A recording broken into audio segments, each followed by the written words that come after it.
欢迎来到新闻频道。当您订阅频道时，演员们会很高兴。利剑玫瑰定档，迪丽热巴解约嘉行，开启顶流新篇章。眼看利剑玫瑰即将上线，剧情还没开演，戏外已经抢先上演了一出宫斗剧 Plus。女主角迪丽热巴刚刚稳坐 C 位，下一秒就被推上了解约风口浪尖。一边是嘉行亲闺女的人设土崩瓦解，一边是正剧转型路上的荆棘暗雷。这剧还没播，话题量已经快把服务器烤熟了。热巴临时上场，是临危受命还是强行接锅？原定人选周迅刚一走，热巴就被拉来补锅，表面上是平台押宝顶流，实则更像被时代推着走的无奈选项。她不是主动冲进这场博弈，而是被架在了转型还是原地打转的分岔口上。换句话说，她进利剑玫瑰的门，是被嘉行和市场双手一推，头也没得回。一部刑侦剧，女主是女警邓妍，定位是干练冷峻，逻辑缜密。你说热巴演这种角色够格吗？老实讲，过去她的滤镜拉满，造型仙气，观众看习惯了人间富贵花，突然换成跨国缉毒战士，视觉冲击有点像让孙悟空演二郎神，怎么看怎么怪。嘉行的亲女儿成了公司提款机。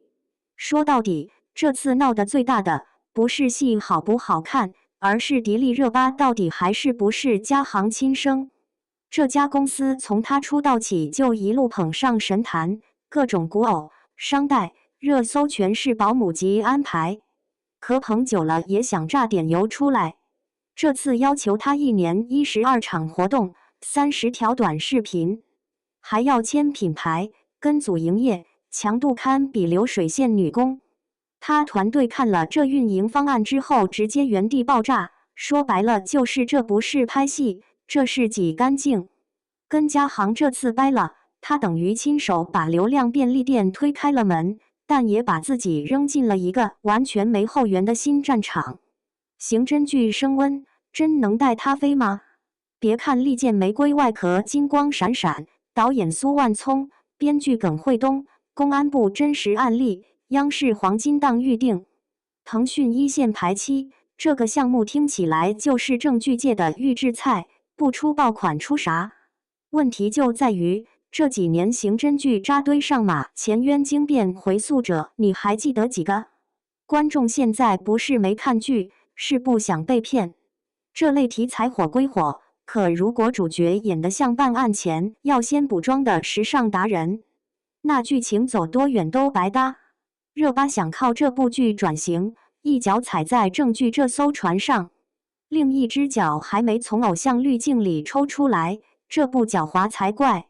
金世佳是护身符还是双刃剑？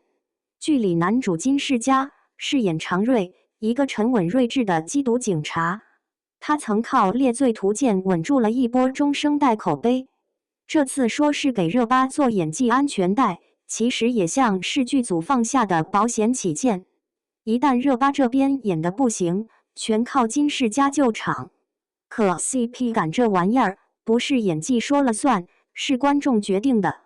他俩年纪差5岁，气质差8条街，一个冷峻，一个明艳，要真演成恋爱线，怕不是要被弹幕潮道观评论。这种强组双强，如果剧本不扎实，那观众宁愿看他俩互殴，也不想看尬情。独立后更自由，还是更脆弱？热巴真要离开嘉行，摆脱那一套代言加短视频加营业的死循环，她能获得最大的就是剧本自由。现在她团队已经开始碰王家卫监制的文艺片，想搞点周韵式逆袭，看上去有野心，有方向。但别忘了，嘉行之前包揽了他所有资源，商业基本盘全靠公司在撑。你独立出来要谈商务、接项目、谈宣发，没有成熟团队就是一场裸泳。粉丝喜欢你不等于品牌信你，你红归红，但红得不够稳，资本就不会稳投。热巴要转型，不是拍正剧就能洗白。正剧从来不是转型的自动洗衣机。你演一部正剧，观众不会立刻把你当戏骨，反而盯得更紧。你气场压不住场面，哭戏拉不住情绪，3秒钟，口碑就能从女警邓妍变成热巴 cosplay 警花。他的问题从来不是演不了，而是能不能彻底脱下流量女王的这身衣服。